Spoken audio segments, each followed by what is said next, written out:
Tokko uf qofaan dhalanne sabaa fi biyya isaatiif dhalata. Erga dhalatee ammoo sabaa fi biyya isaa sarbame kabachiisuuf jecha ammoo ni wareegama. Waa malee qabxii kan hin kaafne daawwattoota keenya. Ilmoo qilxuu nu yaadachiisa seenaan bara dheeraa yoo duubatti deebine. Fulbaana 5 bara 1974 xirroo irratti yeroo jalqabaa dhukaasa loltoota diinaa irratti dhukaasuudhaan kan wareegame goonni Oromoo kun seenaan bara baraan ni yaadatama. Seenaanis isaan yaadata. Kana kan kaafne fagaa egaa waahillan isaaniitii fi akkasumas miseensonni fidoo yookaan adda walabummaa dimokiraasummaa Oromiyaa miseensonni lamaan as jiru. Guyyaa kana ilaalchisuudhaan fidoon yookaan jaarmeenni fidoo kun bara baraan ni yaadata. Kanaaf egaa mee seenaa ilmoo qilxuu duubatti deebinee yoo ilaalle loltoota sirna dargii irratti tarkaanfii fudhachuudhaan akka qawween Oromoodhaa diina ajjeeftuu fi Oromiyaan walaboomtu kan taasise yeroo jalqabaatiif goota Oromoo kana. Sababa kanaaf jecha fidoon bara baraan yaadannoo kana kan yaadatu yoo ta'u egaa mee miseensonni isaanii bara kanas as Minisootaa keessatti yaadachuudhaaf qophii isaanii xumuratanii jiru. Fulbaana 9 bara 2017 Minisootaatti ayyaanni kun ni ayyaaneffama. Akka mata dureetti ammoo goota kana kaasanii yaadatan malee guyyaan kun guyyaa itti dhukaasni Oromoo yookaan qabsoon bilisummaa Oromoodhaa itti eegale jechuudhaan haa yaadatan malee egaa gootonni Oromoodhaa baroota durii irraa jalqabee haga ammaattis wareegamaa jiranis gaafa kana akka yaadatan asumaan nu ibsanii jiru. Maarree egaa mariin keenya kanarraa fuulleffata naga isin hin daganye agabadhaadhaa nageenyi keessan guutuu isiniin jenna. Egaa xumuraatti nu waliin akka turtan abdii qabna. Miseensonni as jiran obbo Ibsaa Gammachuu as kan istiidiyoo keenya argamanii fi obbo Abdurrazaaq Ahmadi miseensota fidooti yookaan adda walabummaa dimokiraasummaa Oromiyaati jechuudha. Mee guyyaan kun akkamitti ayyaaneffamaa yoomirraa jalqabeetii kan ayyaaneffamu kana keessattuu maaltu ayyaaneffamaa haala kamiin ammoo ayyaanicha kana geggeessu kan jedhuu fi eessaa fi maalirratti kan fuulleffate jechuudhaan marii hedduu kakaafna. Haga xumuraa nu waliin turan affeerraa keenya tole kaageessummoota koo bagaa nagaan as istiidiyoo OMN itti dhuftanii mee jalqaba irraa kaasuudhaaf guyyaan kun guyyaa itti qaanqeen bilisummaadhaa akka ragaatti eegalte ilmoo qilxuutiin carcar xirroo irratti jechuudha bara 1974tti. Mee guyyaa kana ayyaaneffachuuf gaafa fulbaana 9tti qophii qabdu maal faatu ayyaaneffatamuuf dhaleeffamee qophaa'aa jira akka miseensota fidootti eenyurraa jalqaba isinirraa jalqabe obbo Abdurrazaaq. Akka hangafaatti silaa isaanirraa eegaltanii gaariidha. Durammoo baga nagaan sababa mirga irra teessanii fi mirga deemuu barbaadeeti. Hayyee baga nagaan nu eegdanta duraati usumaan keenya duraan daawwitii duubaan isin harkaa turre rabbi galanni haa ga'u waliin teenyeetiillee fuula wal dura teenyee waan kana dhimma Oromootii fi jeeyinoota keenyaa yookiinis guyyaa dhukaasaa kana sababseessannee bakka kanatti nu afeertanii wal harkuu keenyuuf hedduu gammachuu guddaadhaa fi kabajaa hojjettoota OMN fi sima mataa keetiifuu qabna. Galata guddaa qabdanii. Ulfaadhaa hedduu galatooma. Isinillee nu ulfaadhaa. Wanni akkaataan duuba guyyaan kun guyyaan dhukaasaa gootonni durirraa kaasii hanga ammaatti jiru gootota jedhama. Guyyaan kun ammoo guyyaa dhaabni kun kabaju guyyaa dhukaasaa je'ee kabaja akka nama duraa waliin dhooyne. Akka nama duraa waliin dhooyne. Guyyaan kun guyyaa dhukaasaati. Guyyaa duraatiif dhukaasni rasaasni Oromoo diina akka ajjeesuu danda'u. Khani lubbuu isaa ifkannee goota jechuun hedduudha. Guyyaa lubbuu isaa ifkannee ani hafee boru yookiin namaan itti barsiisa yookiin namaan itti horaa osoo hin ta'in ani du'ee gartee dukkana gabrummaadhaa dhiiga kiyyaan taraaree ifa bilisummaadhaa ummata kiyyaa fidee karaa kanarra deemanii akka Oromoon bilisummaa isaaniitiif qopheessitu godhuun qabaa jedhee isaa fi namootan hedduun ilmaan Oromoo isa fakkaatan guyyaa san bara 1974 guyyaa 5 ji'a 9 duuba dhukaasni guddaan godhame Oromoon wanni Oromoo jaatuni Oromoo hin beekan ture.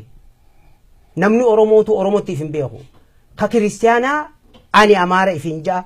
Khani sila amantii Islaamaa qabu ani Islaama jaa. Oromummaatu hin beekan. Oromoon beeyni Oromoo barachuuf itti deeme duuba. ka oromoo beekummoo warri beeku gabroonfataan ni gufuufe jechuudha. Tanaafuu guyyaan kun guyyaa akkaan oromoo biratti keessaa miseensota dhaaba kanaa hanga ummanni oromoo guutuutti hin beekiniif waan kana akka gaariitti hoogganoonni waan kanaa jaarraa abbaa gadaarraa kaasee miseensota isaatii fi hawaasa oromoo liqimsiisee arra addunyaa akkana ganda tokko taate osoo hin ta'in bakka nama lamaa fi tokko jirutti illee waan kana guyyaa kana kabajaa turre jechuudha. Kabajaan guyyaa kanaa yookiinis guyyaan dhukaasaa kun itti yaadatamaa ture barri isiin irraa eegalte 1976 eegalte jechuudha.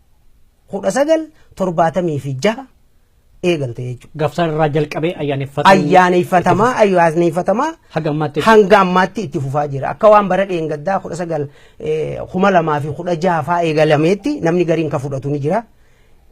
Ammaaf hanganaan irraa jaaba. Tolemee obbo Ibsaa yoo gama keessanitti deebi'ee guyyaan kun kan ammallee bara kana ayyaaneffatamu fulbaana 9 jechuudha. Sanbatuma of duraa kana jechuudha. Eessatti achirrattoo maal fa'atu geggeeffama? Mee bakki itti ayyaaneffamu kun maali? Achirra maal fa'atu qophii akkamtu geggeeffama? Ayyaanuma qofa kanuma dhukaasaa guyyaa dhukaasaa jedhamee walii ibsamu moo waan biraatti wanni geggeeffamu jira gaafas akkamee miseensota fidootti? Guyyaan kun waa hedduudha kan keessatti argamu. Nama adda addaatu dhufee maal jettaniin waan kana ibsuufis ta'a. Walgahii guddootu adeemsifamuu ta'a. Amma xiqqoo kana dura wanniin waan obboleessi kiyya irratti ida'uu barbaade. Ayyaanni kun yaadannoon guyyaa kanaa kun guyyaa jaba. Guyyaa dukkana keessa Oromoon jirtu maqaa bilisummaa Oromoodhaatiin rasaasni duraa dhukaafamee habashaa qalbiin cabxee Oromoon itti hirribaa dammayte. Guyyaan kun guyyaa maal jettaniin bara 1976 eegalamee haga yeroo ammaatti kabajamaatti as dhufe. Guyyaan kun guyyaa jabaadha. Guyyaa namni waan Oromoodhaan beeyne Oromummaan awwaalamtee jirtu Oromoo awwaalamte tan awwaalaa baase. Eegalola calanqootii as maqaa Oromoodhaatiin rasaasni Oromoodhaa nama nijjeessa jechuu habashaan hubattee warri maqaa kana awwaale itti gufuufe. Guyyaan kun bakkootii adda addaa keessatti illee kan kabajamaa ture. Bara 1985 Somaalee Hargeysa keessatti alaabaa Oromoo tana dhaabuudhaan hawaasni Oromoo marti irratti hirmaatee maal jettaniin kabajamaa ture. Wanni nama bira kutuu hin dandeenye Oromoon tuni bakkayyutti rakkoo isaan keessa dabaran hedduutu jira. Maqaa Oromuma jiru kanaaf warra hidhaa jiruutu jira jechuu yeroo san keessatti. Guyyaa kana namni bakkayyuu baqataan Oromoodhaa kan adda addaa maal jettaniin bakka san irratti hirmaatee walaloo takkaan bira kutuu hin dandeenye. Oromoo jechuun waa badii miti. Taarikaa qabdii waa dhoysaa miti. Saba beekamaa addunyaa irratti jechaati ayyaana kana simatan jechuudha. Somaaleen kanarra hirkattee nama maqaa Oromootiin hidhamillee guyyaa san booda maal jettaniin hidhaa baafte. Akkasuma Magdashootti illee kan Nagaasoo Gidaadhaa faalleen irratti argaman maal jettaniin kabajamuudha ture. Jabuutitti illee ijoolleen Elemoolleen irratti argamtee kabajamuudha ture. Guyyaan kun guyyaa jabaa barbaachisu.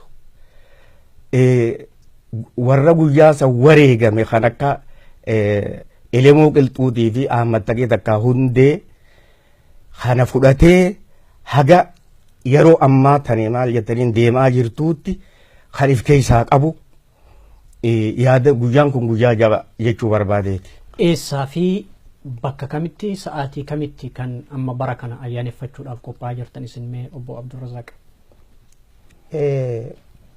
Asuma galma yuunivarsiitii Minisootaa kanatti bakki nuti itti ayyaaneffachuu deemnu guyyaanis guyyaa saftiiti, guyyaa sagalii jechuudha. Sa'aatii meeqarraa eegala? Sa'a lamarraa eegala jechuudha. Tole baay'inaan ayyaanni kun kan ayyaaneffatamaa jiru bara dheengaddaatis yaadadhaa miseensotuma fidooti. Hawaasni biroollee irra argameera. Garuu baranas amma akka ayyaanni kun qophaa'aa jiru kan gochaa jiru isin miseensota fidooti. Jaarmeenni biraa hoo qooda irraa fudhataa jira ayyaana kanarraa maaf fidoon qofti qindeessee waan kana geggeessuu danda'e ayyaana kana? Gaafii bareedduu na gaafatte Usmaan keenya waan gaariidha. Wanni tuni waan fidoo qofaatii miti. Waan uummata Oromoo hundaati. Haa ta'u adda duree taate fidoon hawaan kana qopheessitu malee inni mataan isaa jaroonni dhuman kuni Oromoof dhumanii ammoo miseensota fidooti. Miseensota adda bilisummaa Oromoo warra ganamaati jechuudha. Jarri kun warra adda bilisummaa Oromoo jee bilisummaa Oromoo jee rasaasa dhaye jechuudha. Namni isa dura dhaye hin jiru, jara kana dura dhaye hin jiru. Duuba wanni waan kana isaan nuti arraan tana isaan kana ni kabajanna yookiinis waan kana goonaa jennee itti qophooynee yookiinis waan kana if qabneef ummanni keenya ummanni Oromoodhaa garaagarummaan ummata Oromoo jirtu. Oromoo jechuun nama tokko dhaabbaniin miseensota gartee yookiinis dhaabban siyaasaatiin adda adda haa ta'u malee galiin ulmaan Oromoo warreen dhaabban adda addaa illee ka jiran galiin isaaniillee waan takka haa ta'u immoo fidoon qoftiin waan kana bara dheengaddaa illee goone dhaabban nama hunda afeerti filaayera hoggaa baasan nama Oromoo ta'e abbuma fedheewu taanaan abbaan fedhe nama Oromoo ta'e dhaabni siyaasaa ka fedhe ta'ewu akka irraa qooda fudhatu filaayera Oromoo hundaaf oppin gootee bante facaafte jechuu fidoon. Amma bara dheengaddaallee kophaatee nyaamiti tokkichummaa fi kaawaa'oo wajjiini dhaabbota siyaasaa lameen kanaa wajjiin waliin dhaaba sadiin taane waliin kabajaa turre. Arrallee isaanii wajjiin warri biraa ka Oromoollee ni dhufa jeetiin abdadha jechuudha. Bara kana jaarmiyaalee beef keenyaa fi jaarmiyaalee bara dheengaddaa irra hirmaatantu baranallee si wajjin hirmaata akkasumas keessummoonni biroo hoo garratti. Keessummoonni biraalleen yaamamanii jiran ammoo warri waan kana godhe warreen miseensota fidoo ka bakka biraa osoo hin ta'in warreen jaarmayoota fidoodhaa itti gaafatamtoota fidoo kan Minneapoolisiitu arraan tana waan kana godhe jechuudha. Asirratti guyyaatti jalqaba dhukaafame guyyaa qaanqee bilisummaa jedhamee haa kabajamu malee wanni biraa hegeree Oromoof Oromiyaa gara fuula duraa irratti wanni irratti fuulleffattanii fi irratti marii geggeessuudhaaf qophooftan maaltu jira? Dhuguma Usmaan keenya ammallee waan gaarii na yaadachiiftee ammallee ittumaan deemaa jira. Wanni yaadannoon tun hoggoo godhamtu arraa miti arra ka as jirru kana dhiisi ka cinaan keenya as jirru ka cinaan gaara jiru ka cinaan bakka biraa jiru dhiisi gaafa silaa humna muka jala jirtu qofaatiitu hogga walit dhufne waan kana sababseeffannee waan ji'a jahaatii fi waan hegeree fuula duraa ta'amatootaati murteeffannee adda yaana.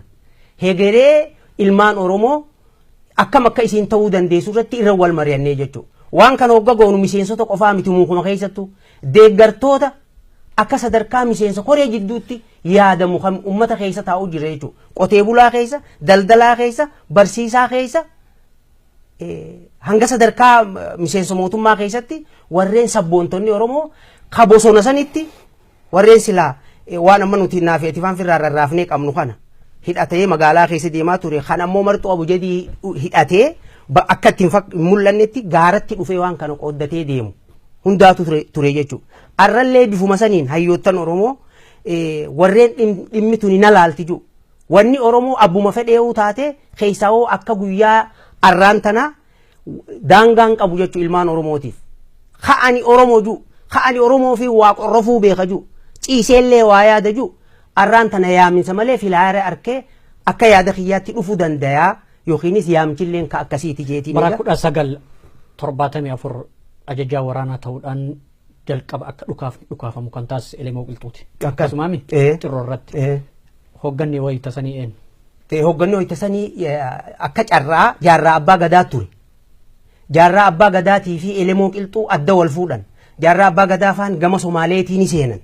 Hogga seenan isaanii meeshaaf mi'a fudhatee mi'a amma tokko Elemoo faa bira dhiisanii warreen waliin barate nama 36 fudhatanii waliin biyya Somaalee dhufan jechuudha. Hoggaa Somaalee dhufan Somaaleen carraan jaarraa abbaa gadaa faa warra isaa hojii jiru arra namni isaanirraa hafe kayaroo san waraana isaanuma meeshumaa fi jaarraa abbaa gadaa faa eegee markaba irratti eegee doonii sanii wajjin seeni ni jiran arraan tana nama irraa hafee jira. Maamushee maammoo bookee jaamaa Dubaayitti argama. Hooggana waraana yeroo sanii ka isaan san eegu ture. Ammoo hoogganaan dhaabaa yeroo san jaarraa abbaa gadaati. Diina harka bu'ee waan kana ani ka isa booda hin hafe duraan loojistikaa fi wooma kanaa ni ilaalta jechuudhaan if booda hambisee ture jechuu isaa fi murna nama amma tokko. Elemoo erga hidhamuu isaa dhagee abadan waan kana ani itti seenee waan kana bakkaan ga'uun qaba wareegamee uummata Oromoo dammaysuun qaba jechuudhaan ka'ee namoota isa fakkaatu wajjin seene jechuu Elemoo. Obbo Ibsaa yoo gama keessanitti deebi'e fiduu yookaan adda dimokiraasummaa walabummaa Oromiyaa isin miseensota achi keessatti mee jaarmeen fidoo kun yoom bu'uureffamee haga ammaatti maal dalagaa jira qabatamatti wanni amma dalagaa jirta maali? Gaarii dhaabni kuni dhaaba hangafaa kan bilisummaa Oromoodhaati jechuudhaan barbaada. Dhaaba adda bilisummaa Oromoo kan bara 1969 maqaa adda bilisummaa Oromoo kana lafa kaayee qabsoo lafa dheeraa maal jettaniin dhaabbatte tana akka kaatee ka'ee uummanni Oromoo qabsoo godhu kan lafa kaayee. Dhaabni kuni dhaaba Oromiyaa keessatti lola cimaa adda addaa geggeessaa ture. Haga ammaatti sossoohaa jiru. Fuula durallee kan taddur daran maal jettaniin qabsoo tana finiinsuudhaaf carraaqaa jiru jechuudha. Akka ibiddi kuni ka'ee maal jettaniin balbalu uummanni Oromoo walabummaa isaatti gayu kan tattaafataa jiru. Uummata Oromoo dhabeeluudhaan waan silaa barbaachisu godhuudhaan akka qabsoon tun fuula dura deemtu kan irratti dalagaa jiru. Haga ammaatti wanni jaarmeen kun hojjetee bu'aan inni argamsiise waan amma obbo Ibsaan jedhan irratti ka dabaltan maaltu jira obbo Abdurrazzaaqis? Dhuguma haala yerootii wajjin wal qabsiisee yoggaan dubbachuu barbaadu wanni godhamaa jiru waan xiqqoo miti usumaan keenya. Tadirree baatee fi tadirreen bahin jidduu wanni Oromoon amma godhaa jirtu waan xiqqoo miti dhaabni kunillee godhaa jiru waan xiqqoo miti. Haa ta'u guddoo isii tan yeroo gabaabduu booda hundi ilmaan Oromoo ka'ati keessa jirtu arkitee itti madaala isii itti yookiinis raayitii yookiinis waan silaa ta'u itti kannuu dandeessu jechuudha. Gochi wanniin fidoon itti jirtu amma taniin arra tanaa itti jirra. Dhuguma yoo naayee jette nama yoo duute qaama si dhiqu dhukkuba si jiru dhoysanii jetti Oromoon. Maaliif guyyaa ati duute dhukkuba si jiru san hoggaa qaama si dhiqu waan si jeesi arka jechuudha. Obboleessi kiyya kun maanatti himin silaa dawaa kanaan kannaa fi haju. Tanaafuu ani waaniin si dhoysuun qabu. Waan godhaa jiru Oromoon akka fidootti. Dhuguma yoo naayee jette dhaabbanni amma reefu maqaa dhoyne wajjin waan jabduurra waliin jirra. Ammoo tana hojiidhaan uummanni Oromoo kun hedduu shiilalkaayee yookiin diilallaayee akka sibiila ala bulee ta'ee jira. Sibiila ala bulee sanirraa sibiilli hoggaa waatumuu fedhan waaftaa jettiin Oromoon bakka sibiila keessa kaanii diimeessanii itti madooshaan cafaqanii boca silaa barbaadan waan silaa ifin fedhan san itti tolfatan san waaftaa jedhaniin duuba waan qabbanaa'e waaftaa keessa keenyeeti arraan tana dhaabbota akka dhaabaattillee dhaabboota lameen waliin waa dalagaa jirru hojiin illee waan jabduurra jirra. Ammoo tana eenyu dhaabni lamaan sun? Dhaabni lamaan dhaaba kallacha yookiinis kawaa'oo dhaaba tokkichummaa jaaljaal waaqoo guutuutiin hoogganamaa ture. Dhaabota kanaa wajjin walitti dhiyeenya gaariidhaan dhimma Oromoo irratti bifa gaariidhaan keessatti waan akka ajaa'ibaatti hojjetaa jira jechuudha. Tokko taatan jechuudha moo waliin hojjechuudhaan walii galtan? Tokkummaa itti deemaa jirra waliin hojjechuudhaan baroota kana itti jirra jechuudha. Tokkummaallee guyyaa nuti isiniif himnu dhufuuf ta'a. Tole mee obbo Ibsaa isin miseensota fidooti. Hoogganni keessan maqaan eenyu biyya kam keessa jiru eessatti argama ammaan kana? Hoogganni keenya Oromiyaa keessa jira. Maqaa isaa dha'uun barbaadu hojiirra jira. Bakka takka taniin itti deebi'ee xiqqoo irra dhufuutu jira. Amma karoorri addi walabummaa dimokiraasummaa Oromiyaa lafaa qabdu kan irratti hojjechaa jirtu Oromoon fuul tokko deebitee akka qabsoo gootu. Akka dura elemoo qilxuutii fi amattaqiinfaan maqaa Oromoodhaatiin rasaasa dhukaasan akkasuma jaarraa abbaa gadaa fi mul'isa abbaa gadaa faan ibidda dhaame san deebi'anii qabsiisanii belbelchaa turanitti arrallee dhaabbilee Oromoo tajjirtuu wajjiin Oromoo walii galtee akka qabsoo gootu ijibbaata cimaa godhaate jirra. Warra walitti dhiyaannee walii gallee sossoohaa jiruutu jira. Waan irra geenyellee fuula dura silaa uummanni Oromoollee dhagayuufi ta'a. Akkasuma kabiraallee sossooha nama Oromoo kan sossoohaa waa'ee bilisummaadhaatiif jiru hunda caayaa tokko jalatti deebi'ee akka qabsoon Oromoodhaatuni jabaattee humna godhattee Oromoon itti kabajaa harkattu. Oromoon kabajaa dhabde tuni kabajaan isii gidiraan isii deebituufitti Oromoon bakka takka deebitee akka qabsoo gootu qabsoo ganamaa san irratti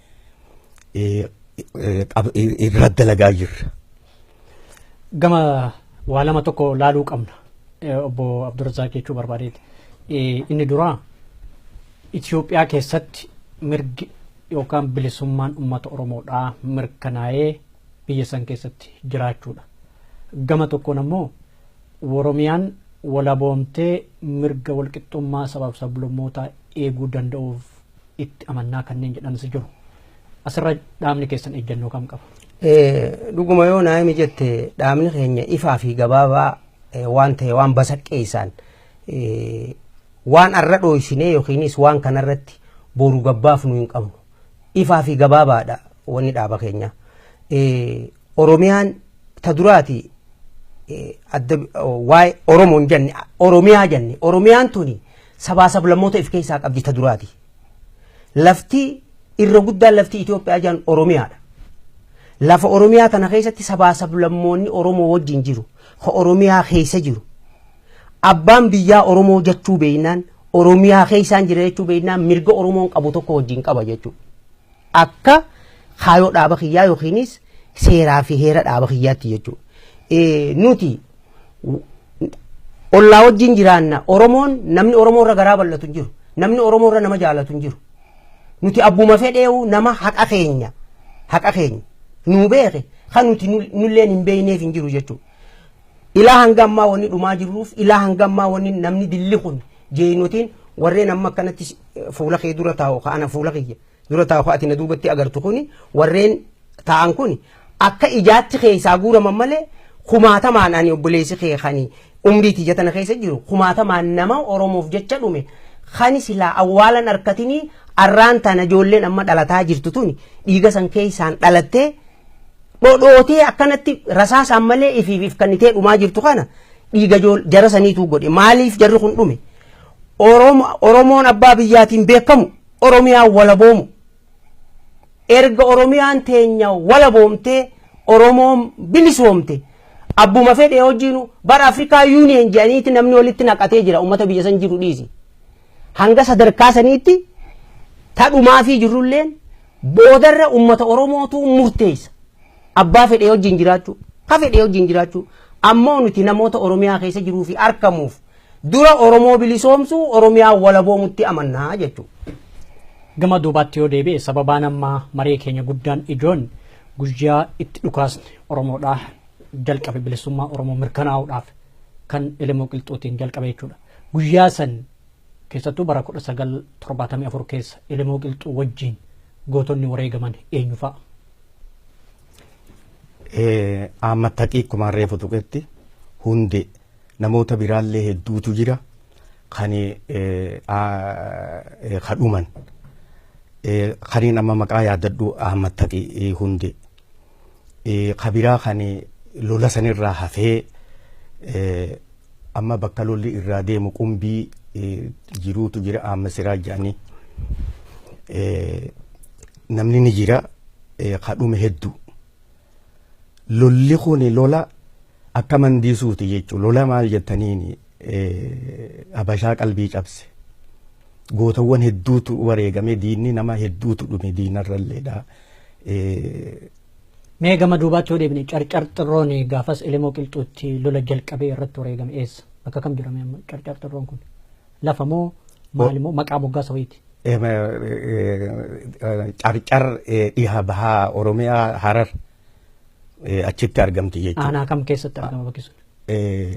Baadaa gubbaa qorichaa xirroo bakka haroo hardiin jedhamtu jechuudha bakki tun bakkee maqaa bakka sanii. Hararge ba'aa moo dhiha keessa? Dhiha keessa. Dhiha keessa jira. Bakka ammaa naannoon sun akka odeeffannoo kanaan dura gabaasaa turretti hardiin bakka jedhamtu lolli akka naannoo hidhattoota naannoo Somaaliitii fi Oromoo jidduu akka tureef ammas jiru natti fakkaata. Mee kanarratti yoo deebinee fudhannee jaarmeenni keessan keessattuu uummata Oromoodhaa daangaalee irratti lolli geggeeffamaa jiru.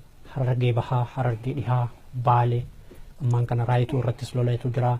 Akkasumas Boorana irrattis naannoo Mooyyalee kanaan lola jira. Baatee gara Wallootis akkasuma dhaabni keessan ejjennoo kam qaba kanarratti? Mee amma tana dura waan tuquun barbaada. Lola kana kani nurratti bane wayyaane TPLF kuni waaniin hubadhu jechuu basa keessatti sabalammiilee takka amma Somaaleetu nu weeraree ji'een qabu dhaabni keenya akka dhaaba keenyaatti weerara mangistii Itoophiyaa taja'amtu wayyaanee Tigireedha jechuudha lola bante. Amma duraas bara 1992 lamarraa eegalee wanni isaan godhaa turan waan akka gaariitti hubadhuuf maamaa takkan qabu jechuu akka mangistiin tuni maal jettaniin lola kana godhaa jirtu. Lolli kuni lola diinni nurratti bane waan ta'eef Oromoon qalbii takkaan bakka takka taatee lola wayyaaneen qopheessite kana ifirraa deebisuudhaaf tokkummaadhaan dirmattee lola kana faccistee akka deebiftu irratti dhaabni keenya yaada deebisee jira. Wanni akka gaariitti hubatuu qabnu ka'insa yeroo ammaan tanaa ilmaan Oromoo bahaadhiyaan ka'abaa kibbaadhaan keessaahuu dhaloonni haarayni kuni tarkaanfataa jiru kana bancarsuudhaaf takka hudduu duuba deebisuudhaaf ka godhame jechuu yeroo ammaan tanaa ka eegalame kun yeroo duraasan kamaal jettaniin dhaabbilee Oromoo tani hidhannoo qabduutu jira kabajaa jira hedduu ijibbaata gooteeti turte Somaalee fi Oromoo waliin buusuudhaaf kanarraa dhaabni keenya laalee ka'insa isii kana warra dhaabbilee Ogaaden taan Somaalee galbee jedhamtu wajjillee dhaabni kun dubbatee wanni karaa siyaasaatiin akka eekamu waan diinni nu gabroonfate kun walumaanuu nu gabroonfate kun waan deemuuf tanallee wal yaadachiisuudhaan akka diinni kun maal jettaniin yaanni isaa kun fashalu jara kanaa wajji dubbanneeti fashalsiifne. Amma akka daangaa fakkeesseeti lola kana godhaa jira. Lafti tun lafa Oromoodhaati. Amma an Jijjigaan magaalaa Jijjigaatiin tuquu barbaada. Magaalaan Jijjigaa tun magaalaa Oromoodhaati. Dhaabni keenya 90 takka waajjira achi keessa banateeti achi keessaa sossoohuu ture. Wanni ofiisa achi keessa banateefis dachiin tun dachii Oromoodhaati. Dantaa Oromootu bakka san jira. Jijjigaan dhaloota marraayyota Oromoo jechuudha. Ta Oromooti. Akkamiin Oromoo jalaa baatee tasumaalee taate reema. Tonimmaan tana maal jettaniin dhara cubbuun maal jettaniin hoongan qabne keessatti jirtu. Awurajjaa amma gaafa Hayila Sillaaseetis gaafa Dargiidhaatis awurajjaa shanan gammoojjii 8 baddaa jaameeti Harargee tana keessatti adda fuudhamee jira. Beerasaba Oromoo araddaa 140 fi wahii wanna kana keessatti argamu. Araddaan 105 mookanni tan maal jettaniin Oromoodhaati qubsuma Oromoodhaati. Namni kun afaan Somaaleedhaan dubbata. Naannawa kanatti hudduu duuba maal jettanii magaalaa Jijjigaatiin gosa Somaaleerraa gosti 2 hudduu duubaan qubatti. Tani Abaskuul jedhamtu Battiraa jedhamtu. Dachiin tun dachii Oromoodhaati. Bara kamii Oromiyaa jalaa baateetiin naannoo Somaalee jala galte? Kun amma eega dhaabbileen Oromoodhaa biyyarraa gadi bahan maal jettaniin booda tana jechuudha. Maal jettaniin dachii Somaaleeti jedhanii amma magaalaa Somaalee guddoo jedhaniiti bariinumaa'uu maal jettaniin ofiisa isaanii gubbaa tana fidan. Kuni dhara. Dachiin dachii Oromoodhaati. Jijjigaa miti Oromoon bakkitti daangaadhaa qabdu. Diloo amma qabri bayyaa akkichuu qubata Oromoo. Jijjigarraa gadi fagaata kun. Jijjigarraa gadi fagaata akkichuu qubata. Karaa maal jettaniin qabri bayyaa qajaamu kan. Hudduu duuba maal jettaniin magaalaa Jijjigaa kanaani uummanni gostiniin si himetuun qubatti. Jaarsoo qubata. Huumee qubata. Oromoon sooshaalizimii miti. Maal jettaniin Oromoon Oromoo. Akka warra sooshaalizim maal jettaniin akka afaan dubbataniin nama jala bakka takka jala galchuu barbaadan kana mallasiin lafa kaa'e. Yeroo maal jettaniin Oromoo laaffisuu takka dadhabsiisuu barbaade san keessatti namni afaan Somaalee dubbatu akka bakkitti tuni Habashaa wanna maal jettaniin Somaalee jala galtu hagoodhe. Maaliif kuni Oromoo xiqqeessuudhaaf Oromoo maal jettaniin humna isiin qabdu tana laaffisuudhaaf takkaa xiqqeessuudhaaf ka godhame jechuudha. Ani waaniin hubadhuun qaba bakka tana keessa dhibbatti. Amma bakka tana qofaa miti. Naannawa magaalaa Harar kanaattu jira. Guyyaa dura wayyaaneen bakka tana seente. Saamoraa nama jaan amma kani ajajaa waraana bahaa ture kana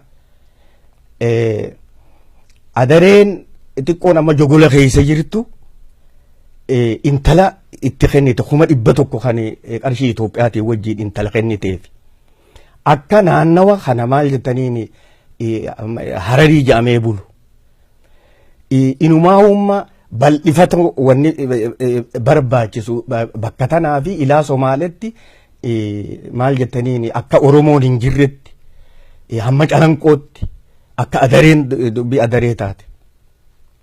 Karaa immoo maal jettaniin dirree dhawaa kanaan isa qubatu kanaan jechuu gaafa san keessatti lola hadhaawaatu godhame. Dhaaba keenyaa fi waraana keenyaa fi waraana Somaaliyaa san jidduudhatti. Kanaas akka dhaabni keenya tartiiba godhe akka gaariitti kabala gayaa kennee fi bakka tanarraa deebisee nama hedduullee irraa qaqqabee manguddoon magantaa Bisidiimutti jaarraa abbaa gadatti dhuftee. Manguddoon eenyu? Manguddoon Iisaa waliigalteen godhamte jechuudha. Maal jettaniin dirree dhawaa tana magaalaa malkaa jabduu jedhamtu fi bakka adda addaarra hamma Jabuutii keessaa manguddoon ida'amtee manguddoo tanatti akka lolli kun dhaabbatu godhamte jechuudha. Karaa jijjigaa kanaas akkasitti lolli sun godhameeti dhaabni keenya maal jettanii waan san akka gaariitti waan barbaachisu irra dalagaadhaa ture. Wayyaanee wahuma Oromoo irratti hin dalagne hin qabdu. Seenaa ajaa'ibaa fi seenaa dhokkataa akkasumas seenaa bal'aa kaaftanii gara doobaatii fi yeroo biraatis itti deebinaa meegama keessanitti yoo deebi'e obbo Abdurrazzaaq haga ammaatti weeraramiinsa guddatu geggeeffamaa jira daangaa Oromiyaa irratti keessattuu godina Harargee Bahaa araddaaleen 55 muramanii akka naannoo Sumaalee jala galfaman. Gara dhihaatiinis amma mi'eessoo fi gumbii bordoddee hardiin bakka adda addaatti lola geggeeffamaa jira. Haaluma wal fakkaatuun ammas dhiyeennuma kana raayituu galbii lola guddatu ture mooyalee naannoo Booranaa kanattis lola jabatu ture. Keessattuu qubsuma isaanii mooraa yookaan kaampii humni addaa poolisii naannoo Sumaalee qubate irratti tarkaanfii fudhatame Booranaa fi raayituu galbii irra injifannoo jaba raawwatame jechuudha uummata Oromootiin. Kana irratti jaarmeyni keessan ejjennoo akkam qaba weeraramiinsa daangaa Oromiyaa irratti? Dhuguma yoo na gaafatte Usmaan keenya wallahi waan bareedu na gaafatte akka dhaaba kiyyaatti hoggaan si himu akka mallee warreen waliin haasawoo qabnutti si himu ajjannoon dhaabni keenya qabu waan kanarratti uummanni Oromoo daangaa fi kaabaa kibbatti lafoota amma ati naa himtu tana qofa osoo hin ta'in lafti tuni lafa wareerri irra godhamee ilmaan Oromoo hanga guyyaa har'aatti isiniitu gurra isiniitu narra quba qaba. Hanga guyyaa har'aatti injifannoo galmeeffamte tana godhaa jiru kana akka dhaaba keenyaatti osoo itti boonuu qofa osoo hin ta'in keessatti hawaasa kanaa wajjin nuti qaama hawaasaa waan taaneef ergannoo hawaasaa waan taaneef keessatti argamne bifa silaa barbaachiftuun jabeessuudhaa fi wanni kun akka bikka ga'u hawaasa Oromoo ifkannee fi mataa isaatiif wanni godhaa jiru kana kaabaa fi kibbaa bakka weerarri irratti argamee gartee galmeessa gaarii galmeessan injifannoo gaarii galmeessan kana akka gaariitti osoo fudhachaa jiru hawaasni Oromoo akka taa'ee walirratti hin eenye tattaaffii guddoo godhaa jirra godhuufillee teenya ilmaan Oromoo kaabaa fi kibbaa bahaa fi dhiyaa warri siyaasaa Oromoollee hojjetu. Dhuguma yoo Oromiyaa bilisoomsuu fi Oromoo Oromiyaa bilisoomsuu fi walaboomsuu yoo barbaadu taate arra iyyannaa yookiinis waan uummanni Oromoo godhaa jiru kanarratti harkaa fi harka wal qabatanii uummata Oromoo cinaa akka dhaabbatan gamanumaan yaamicha keenya osoo ta'aa jiru ammoo nuti yeroo gabaabduu keessatti adda teenya kannine akkuma duris kannaa turre waan irreefu yeroo dabarte si himee jira yeroo gabaabduu keessatti tana jenneetanii amma si himu osoo hin ta'in waan ifiif arkuuf teessanii jira jeetaniin si himee jira jechuudha. Tanaafuu akka ajjannoo dhaaba keenyaatti injifannoo godhamaa jirtuuf injifannoo hawaasa Oromoo boonsiftu injifannoo diina Oromoo mataa qaqqabachiiftu ta gufufsiiftu yookiinis azaaya ta ba'achiiftu jeetiin furadha jechuudha. Akka ilmaan Oromoo filaa kaayatan diina Oromoo immoo keessaawuu reenjar yookiinis huccuun buburreen liyyuu hayliin gartee liyyuu hayli jettee afaan Somaalee warra dubbatu keessa gootee wayyaaneen ummata keenya weeraraa jirtu. Akkuma hoogganaan isaanii addunyaa irraa gale suni maajoriitii maayinoriitii godhuu ni dandeenya jeesan sagantaa san qabaatanii deemaa Oromootti jiran Oromoon arraan tan kaabaa fi kibbaa bahaa fi dhiyaa haatee waan kana ija takkaan laalaa jirti. Ija takkaan qofa osoo hin ta'in hanga sadarkaa silaa waan barbaaddu harkattutti akka dhaabni kun warreen siyaasaa Oromoo hojjetan hundaa wajjin arra kophaa teenya hin jennu nuti nama bilisummaa Oromootti amane abbuma fedhe wajjin hawaliin galinsa yookiinis dhaabni kun barbaadee akka silaa isin barbaachiftutti wajjin haasa'uu hin feene tokko hin jiru jechuudha. Dhuguma bilisummaa Oromootii fi walabummaa Oromiyaa barbaannaan hangas takkatti dhaabni keenya tattaafataa jira waan guddoo gaa. Komii tokkotu jira obbo Abdurrazzaaq asirratti fakkeenyaaf uummanni Oromoo keessattuu jaarmiyaaleen Oromoo yeroo uummanni Oromootti kallattiiwwan adda addaatiin ajjeefamaa hidhamaa biyyarraa ari'amaa daangaan Oromiyaa immoo humnaanis sharafamtee fudhatamaa jirtu kanatti jaarmiyaaleen siyaasaa Oromoo Oromoof Oromiyaa bakka buune jedhan baroota muraasa asitti tarkaanfilee fi wantoota adda addaa fudhataan jiranii baay'ee laaffataa jiru kan jedhatu komiitu dhiyaata. Komiin kanaan maal deebiftu sin akka jaarmaa keessanitti? Dhugaadha sobaa miti. Wanni godhamaa jiru har'a addunyaan ganda tokko. Ganda tokko jechuun waan silaa amma reefu sitti himamaa jiru bineensa lafa ciciisu kadhumee Oromoon fixee ciisaa jiru kana bira dhaabbatteeti Oromoon sii gabaasaa jirti. Akkanumaa mire kanaafuu dhugaa jirtu tanaaf haalli tokko tokko mudatee dhuguma dammaqinsa laalaa walii waan takkaa walii ibsinu maal isiin qabsoon ta'eenyuuti. Meesiin gaafadhaa qabsoon ta'eenyuutu naa himime. Uummata Oromooti. Uummata Oromootiin qabsoon ta qabsaawaati. Yoo beekuu baatan haa dhaga'anii qabsoon ta qabsaawaati. Yoo qabsaan hin jirre bilisummaan oo ta'eenyuuti. Uummataati. Uummata Oromooti. Bilisummaa tana nama Oromootti duulaa jiru diinaa wajjin. Yoo qabsaan hin jiraannoo. Narraa fiti. Bilisummaa tana yoo bilisummaa tana yoo hani gartee Oromoon bilisoomtu taate nama arra diinaa wajjin jiruutu Oromummaa qaba si wajjin si wajji qooddata. Gowwaa si wajji qootata qaba bilisummaa. Dooyinaa si wajji qaba bilisummaa. Jeeyinaa si wajji qaba. Arjaa si wajji qaba. Wallaalaa si wajji qaba. Tanaafuu bilisummaan taanii sanbira kuttee sabaa sablammoota si keessa jiru kawaan si jiru si laalu waraabessa si nyaataa jiru si laalaa jiruutu si wajji qaba. Qabsoonoo nama waliif kakatee yoo duute si wajjiin hin du'a.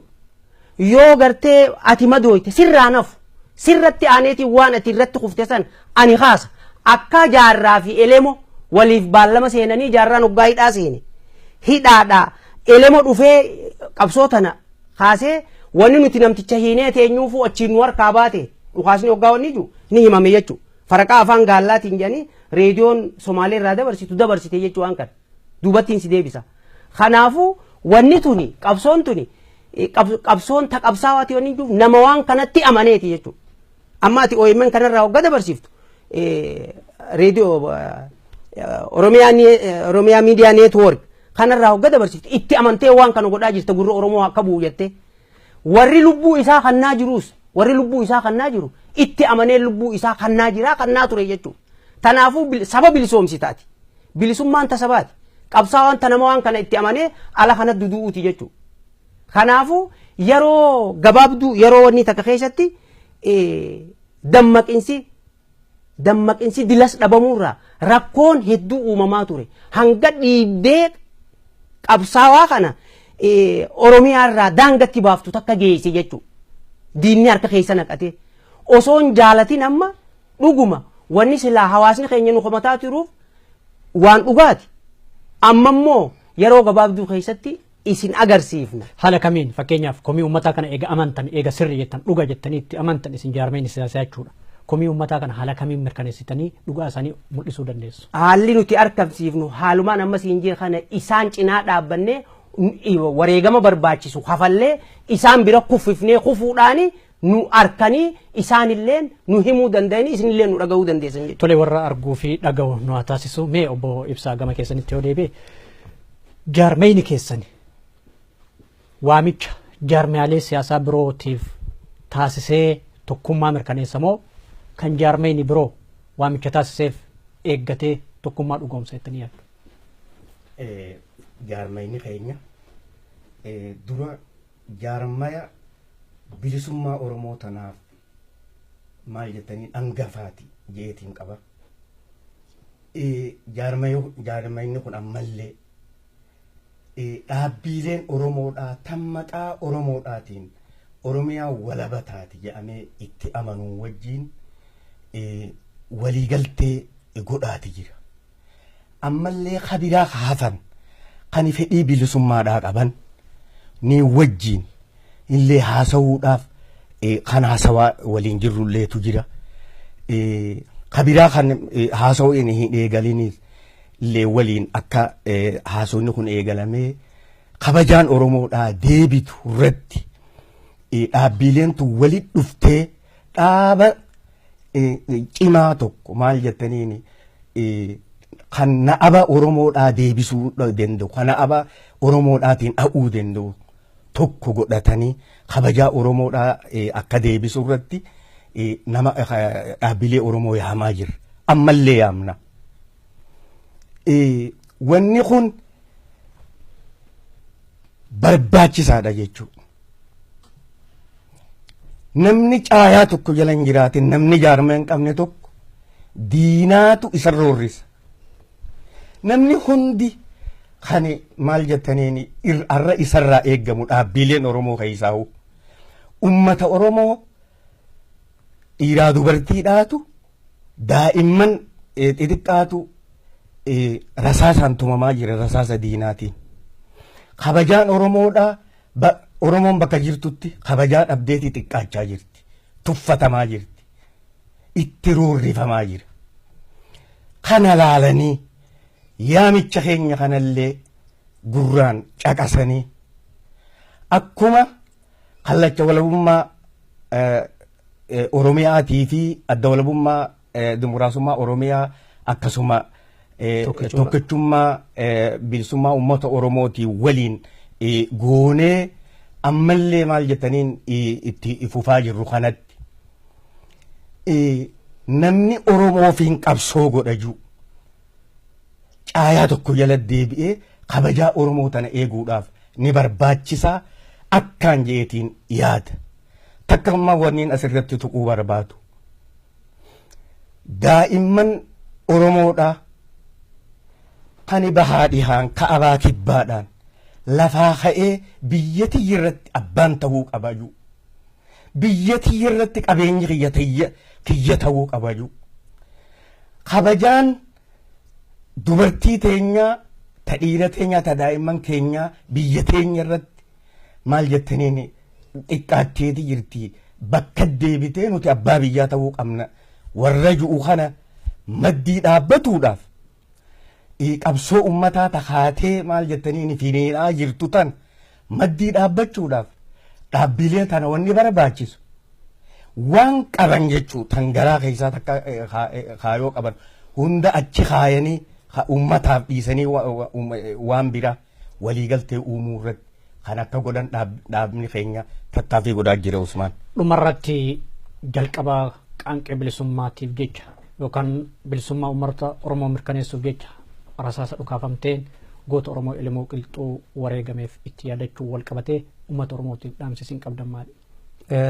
Uummata Oromootiif guyyaa kana sababseeffannee wanni dhaamsa nuti barbaannu dhuguma akka dhaaba keenyaatti ilmaan Oromootiif wanni nuti jennu duraan dursee ani isiniifin galata galcha. Itti aanee immoo uummanni keenya dhaamsi qabsoon du'insiniis hanga amma itti jiramu kana daran ganaan mudachuu teessi. Qabsoon malee bilisummaan hin argamtu. Gaafa qabsoo ja'amaa ture dubbiin arra deemtee ijoollee humaa harkaan qabne daa'ima humaa harkaan qabneetu adda isaanii kannee dhumaa jira. Kanaafuu kaabaa fi kibbaa uummanni Oromoo bahaa fi dhiyaa uummanni Oromoo akkuma tokko tahee deemaa jiru kanatti osoo taa'ee laalle lafa ilmaan Oromoo ibidda kaasanii diina isaanii dhawaa jiranitti kara isaanii aanjeen kara isaanii gartee itti aanjeen diina isaanii irratti akka tarkaanfii fudhatan yaamicha goonaaf daran dhaabni siyaasaa arraan tana waan silaa barbaachisu waan silaa hawaasa keenyaaf barbaachisu namni siyaasaa Oromoo wahiin garagalchuu dandaaju ilmaan Oromoo bira akka dhaaba keenyaatti wanni nuti arraan tana isaaniif dabarsinee hin goone waan hafe hin qabnu jechuudha. Waan duraan nuti godhaa turre kamataa keenyaaf hanga lola nuti godhaa turre san addi walabummaa dimokiraasummaa Oromiyaa lola guddaa godhaa turte. Lola guddaa godhaa turte. Abaawoon godhaa turte maqaa abaawootiin maqaa efellootiin godhaa turte maqaa fidootiin godhaa turte jechuudha. Waan godhaa turte tana keessatti waan ijoolleen tun qabsoo tana keessaa magarsiteetu qabsaa'ota godhe hundaa ol godhe jechuudha. Hoggaa waan kana jennu ifiin godhanii osoo hin ta'in ijoolleen tun dhiiga jara dhumeessan keessaan magarteeti arraan tana osoo namni waa takka ittiin himin roorroon isaanirra geesse kaatee waan kana godhaa jirti. Haadha abbaan dullachaa fi dullattiin dardaraa fi dubri jiddu jireessi tokko tahanii waan isaanirratti akka qabeenya isaanii ifiif godhatan irratti akka gartee sochii isaanii daranuu itti cimsan gamanumaan afeerraan teenya akka nuu taatu. Obbo Ibsa dhumarratti ergaan qabdu maal? Dhaamsi qabu an kana nagaafachuu keetiif galatoomeen siin jedhu Usmaan. Namni tokko sadaqaadhaan yaa warra rabbii jedhee bilisummaan argatu. Yoo sadaqaan kadhadha jette waan biraa hunda ni hirkatta. Bilisummaan ammoo wareega lubbuutiin malee hin dhuftu. Lafee harcaatiin malee hin dhuftu. Uummanni Oromoo waan kanallee hubatee tokko tahee qabsoo isaa fineensuun barbaachisaa akkaan barbaachisaa. Takka tana taniin uummata Oromootiif dhaamu. Tokkummaan tun maali? Humna, sibiila. Kana biratti murannoon akka sibiilaa jiraachuudha. Abbummaan fedhe kaayoo qabanirraa ilmaan Oromoo dabsuu dhabuudha jechuudha. Wannummaan fedhe yoo isaanii dhufte. Soba karaa siyaasaatiin sobaa namni itti deemu haa ta'u. Kamaallaqaanii waa soba jedhee deemu haa ta'u. Wahuma soba jaan gurra kennuuf dhabu. Du'a sodaarraa walaba ta'anii. Namni du'a sodaarraa bilisoome itti ga'e bilisummaa. Tanaaf jecha tokkummaa isaanii cimsanii akka maal jettaniin galii isaanii bakkaan ga'an dhaamsinii nan qabu. Amma takka wanni jabduun bakka kanatti Oromoo harkaa qabdu tan Oromoolleen itti gammaduu qabdu. Ta biraataniin arma keessatti tuquun qaba. Sunis amma Oromoon miidiyaa qabaatuun turre. Raadiyoo qabaatuun turre. Somaalee daqiiqaa 30 banaa jennee mangistii Somaalee gaafachuu turre.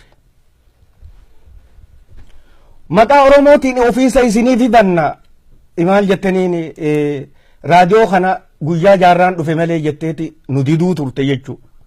Arra miidiyaan Oromoodhaaf barbaachisaa taheeti rakkoo Oromoodhaa ta adda addaa seenee uummata gurra Oromoodhaatiin gayaa jira. Kuni mandiisuu akka guyyaa bilisummaadhaaf maqaa bilisummaa Oromoodhaatiin rasaasni duraa dhukaafamee habashaa qalbii cabsee uummata Oromoodhaa bakka jiranitti hirriibaa dammaysee akka qabsoof hiriiran ka godhe sanitti arra miidiyaan kunilleen daran akka mandiisuu sanitti habashaatti qalbii caba fidee Oromoodhaaf gammachuu fide. Miidiyaan barbaachisaa akka ta'e uummata Oromoo kanattillee maal jettaniin dhaammachaadhaa bira dhaabbatanii miidiyaan jiraachuun kun gurra ummataatii fi kabajaa Oromoodhaa akka ta'e tuquu barbaadeeti. Yoo rabbi fedhe yoo rabbi je Oromoo walabummaadhatti ni geesse. Tokkummaan Oromoodhaa akka itti yaadamtu namni tokkummaa tanarraa alaan baha illeen if yaadatee kabajaa Oromoo tiisuudhaaf kaayoo isaa ummataaf dhiisee ummata Oromootiif dhiisee akka tokkummaa kanatti deebi'uun maal jettanii yaamicha godha jechuu galatooma. Obbo Ibsaa Gammachuu akkasumas obbo Abdurrazaaq Ahmadi hedduu galatooma ulfaadha. Galatooma isinillee ulfaadha. Hayyee daawwattoota keenya miseensota adda walabummaa dimookiraasummaa Oromiyaa yookaan fidoo wajjin mariin taasifnee kanarraa kanuma. Egaa hagammaa waan waliin turtaniif hedduu ulfaadha jecha gama kiyyaan horaa bulaa deebana.